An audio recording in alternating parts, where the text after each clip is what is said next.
Halo, Assalamualaikum warahmatullahi wabarakatuh. Bertemu lagi dengan Ibu dalam pelajaran IPA. Bagaimana kabar kalian semuanya?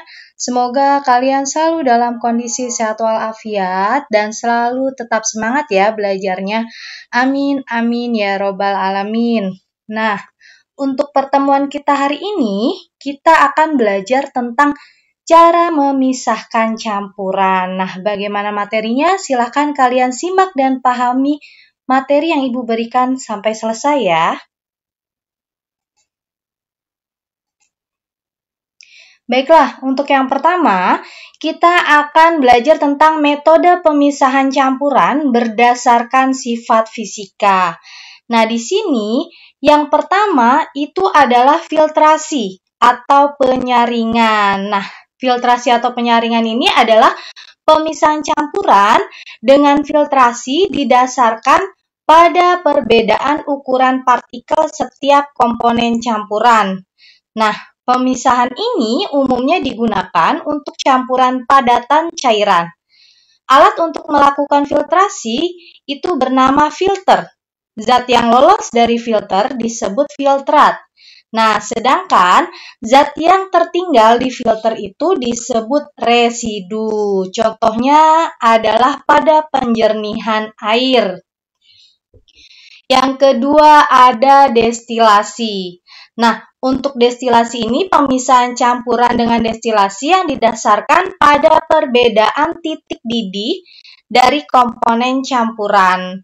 Nah, untuk pemisahan ini biasanya digunakan untuk campuran cairan dengan cairan. Campuran dipanaskan hingga komponen yang titik didihnya lebih rendah menguap terlebih dahulu. Uap tersebut dikondensasi dan ditampung ke dalam suatu wadah. Contohnya itu adalah pemisahan spiritus yang bercampur dengan air. Nah, yang ketiga ada sentrifugasi. Nah, sentrifugasi ini adalah metode secara luas digunakan untuk memisahkan sel darah merah dan sel darah putih dari plasma darah.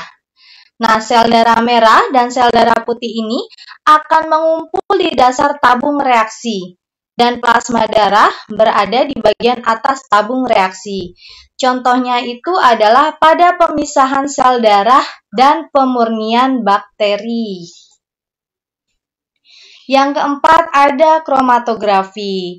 Nah, untuk kromatografi ini adalah pemisahan campuran yang didasarkan pada perbedaan kecepatan rambatan partikel-partikel campuran dalam medium diam ketika dialiri medium gerak. Ada beberapa jenis kromatografi, yaitu kromatografi kertas, lapis tipis, dan gas. Namun, jenis kromatografi yang paling banyak digunakan adalah kromatografi kertas. Contohnya itu adalah mengetahui warna-warna dalam tinta. Yang kelima ada sublimasi. Nah, sublimasi ini didasarkan pada kemampuan menyumblim dari komponen zat yang bercampur. Nah, menyumblim ini adalah perubahan dari zat wujud padat ke zat wujud gas. Untuk pemisahan campuran sublimasi, campurannya itu terdiri dari zat yang dapat menyumblim dan tidak dapat menyumblim. Contohnya itu adalah pada kapur barus yang tercampur dengan zat lain. Yang keenam, ada kristalisasi.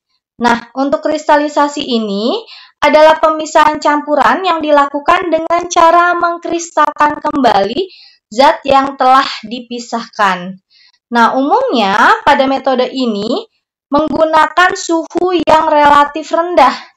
Ini bertujuan agar terjadi endapan dari larutan dan bisa dipisahkan.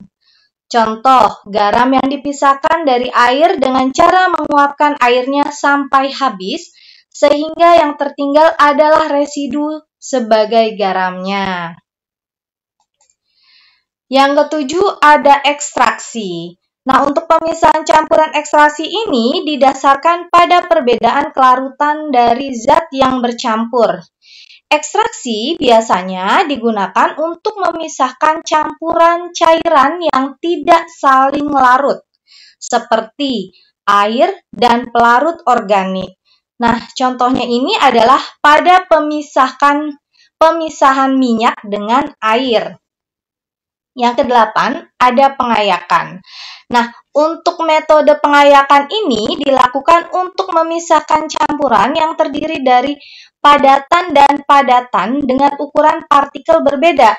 Contohnya, memisahkan pasir dengan batu kerikil. Yang kesembilan, ada dekantir. Nah, dekantir ini digunakan untuk memisahkan antara cairan dengan padatan berukuran besar yang dapat mengendap. Contohnya itu pada pemisahan beras dengan air. Yang ke-10, ada feromagnet. Nah, metode ini digunakan untuk memisahkan serbuk besi yang tercampur dengan larutan.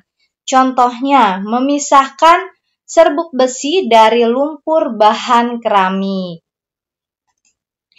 Nah, yang kedua, ada metode pemisahan campuran berdasarkan sifat kimia.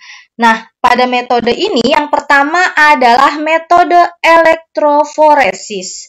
Nah, metode elektroforesis ini merupakan mengalirnya partikel koloid menuju elektrode yang menunjukkan bahwa partikel koloid memiliki muatan. Untuk mengamati peristiwa tersebut, dapat digunakan alat yang bernama sel elektroforesis. Nah, salah satu penerapan elektroforesis pada alat Cottrell. Partikel koloid yang berupa karbon dan debu dari asap hasil pembakaran akan ditarik oleh aliran listrik. Partikel dari asap akan mengendap di lempengan listrik sehingga akan dihasilkan asap yang bersih. Yang kedua, ada metode koagulasi. Nah, definisi koagulasi ini adalah penggumpalan koloid karena penambahan larutan elektrolit. Nah, penggumpalan akan efektif jika dilakukan oleh ion yang muatannya berlawanan dengan muatan koloid. Contohnya, pencampuran koloid FeOH3 dengan AS2S3. Di alam, koagulasi terjadi pada pembentukan delta di muara sungai. Lempung pada air sungai itu merupakan koloid bermuatan negatif.